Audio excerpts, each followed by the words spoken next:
The people who hurt us the most are often carrying pain they never healed. Now, here's the uncomfortable truth. When you don't heal what hurt you, you will eventually bleed on people who didn't cut you. You might not mean to, you might not notice it, but your unhealed wounds show up in how you love, how you speak, how you react, how you live. In this episode of Mindful Ascent, we'll explore how unhealed pain turns into unconscious harm, why your healing is the greatest gift to those around you, and how to break the cycle of passing on the pain. This is the kind of honesty that changes lives. Let's begin. Nobody escapes pain, but not everyone chooses to face it. Instead of healing, we suppress it, avoid it, distract from it, pretend we've moved on. But here's the thing. Pain that isn't healed becomes pain that is handed off. Through sharp words, through cold silence, through broken trust, through fear, jealousy, control, and anger. Often we don't even realize it, but behind every hurtful action is usually a wound. Let's look at how this shows up. Unhealed abandonment? You become clingy, controlling, afraid of being left. Unhealed betrayal? You struggle to trust, even the ones who are loyal. Unhealed shame? You criticize others to feel superior. Unhealed rejection? You reject others first, so they can't reject you.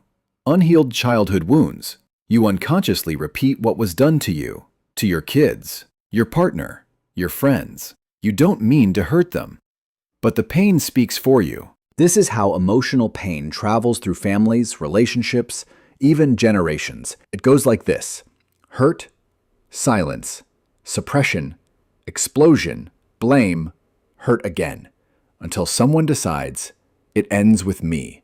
Healing isn't just personal. It's spiritual. It's generational. It's sacred. When you heal yourself, you stop the chain reaction. The longer you avoid healing, the more easily you're triggered, the more reactive you become, the more relationships suffer. You start living in defense mode. Every conversation feels like a battle. You can't receive love because love feels unfamiliar. You push people away before they can get too close. But it's not because you're bad, it's because you're wounded. And wounds that are ignored never stay silent forever. Here are 5 ways to begin real inner healing, not just surface-level pretending. 1. Pause before you react. Instead of lashing out, breathe. Ask yourself, am I speaking from the wound or from wisdom? 2. Get curious about your triggers. Your triggers are your teachers. Every time something sets you off, ask, where is this coming from? What part of me still needs care? 3. Speak honestly about what hurt you. You can't heal what you hide. Start journaling. Start therapy. Start speaking to your inner child. Pain loses its power when you bring it into the light. 4. Stop blaming. Start taking ownership. You are not responsible for what others did to you, but you are responsible for what you do with that pain now. Healing isn't about guilt. It's about taking back your power. 5. Be gentle with yourself. You've been hurt, but you're not broken. You're just unfinished. And healing is not a race. It's a sacred unfolding.